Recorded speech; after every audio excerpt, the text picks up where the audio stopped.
যৌনতার বিনিময়ে অর্থ উপার্জন পৃথিবীর প্রাচীন পেশাগুলোর মধ্যে অন্যতম। সভ্যতার ক্রমবিকাশের শুরু থেকেই পুরুষরা নারী সঙ্গ পেতে অর্থের প্রদানে কোনো দ্বিধা করত না। সাম্রাজ্যবাদের হাত ধরে ধীরে ধীরে এই পেশা আনুষ্ঠানিক রূপ লাভ করতে থাকে। দীর্ঘ সময় বাইরের বাহিরে থাকা যোদ্ধা বা শ্রমিকরা নিজেদের যৌন চাহিদা পূরণে বেছে নিতেন সমাজের অপেক্ষাকৃত দুর্বল ও সুন্দরী নারীদের।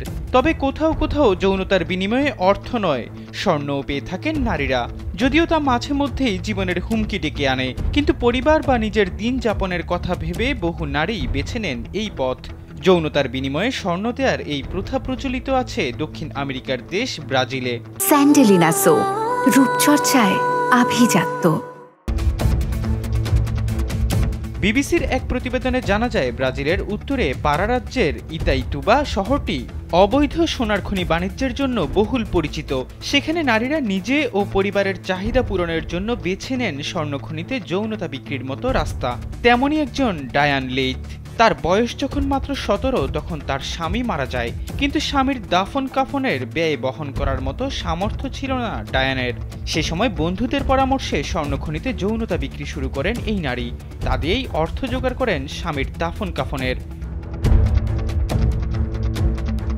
আমাজনের গহীনে থাকা স্বর্ণখনিতে নারীদের সঙ্গে প্রচণ্ড দুর্ব্যবহার করা হয়, এমনকি যৌনতার জন্য তাদের বাজেভাবে আঘাত করা হয়। তবুও সামান্য কিছু অর্থের জন্য তারা এসব কাজ করতে বাধ্য হন। খনির শ্রমিকরা মাঝে মধ্যেই যৌনতার বিনিময়ে অর্থ হিসেবে স্বর্ণ দিয়ে থাকেন। ইতাইতুবা শহরে অর্থ বা স্বর্ণের জন্য যৌনতা বিক্রি করাটা নারীদের জন্য খুব স্বাভাবিক হিসেবেই দেখা হয়। তবে ব্যাপারটি এমন নয় যে শহরের সব নারীই এটা করে থাকেন। 24 বছর বয়স থেকেই স্বর্ণখনিতে যৌনকর্মী হিসেবে কাজ করেন নাতালিয়া কাভালকান্তে।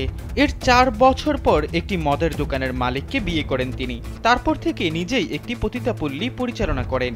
নাতালিয়া জানান, খনির শ্রমিকরা এতটাই উগ্র হয়ে থাকে যে মাঝে মাঝে যৌনতার আগে তাদের গোসলের জন্য রাজি করাতে বাধ্য হন নারীরা। তার কাছে বহু মেয়ে আসেন স্বর্ণখনিতে যৌনতা বিক্রির জন্য। অনেক সময় তিনি মেয়েদের টাকা ধার দেন যাতে তারা স্বর্ণখনিতে পৌঁছাতে পারে। অর্থ উপার্জন করতে খনিতে যৌনতা বিক্রি করতে যাওয়া সব নারী ফিরে আসতে পারেন না। তাদের কাউকে কাউকে প্রাণ হারাতেও হয়। রাইয়েলে সান্তোসের লাশ গত বছর তার ঘরের ভেতর থেকে উদ্ধার করা হয়। ইতাইতুবা থেকে সড়ক পথে 11 ঘন্টার দূরত্বে তুইতুই সোনার খনির কাছে বসবাস করতেন রাইয়েলে।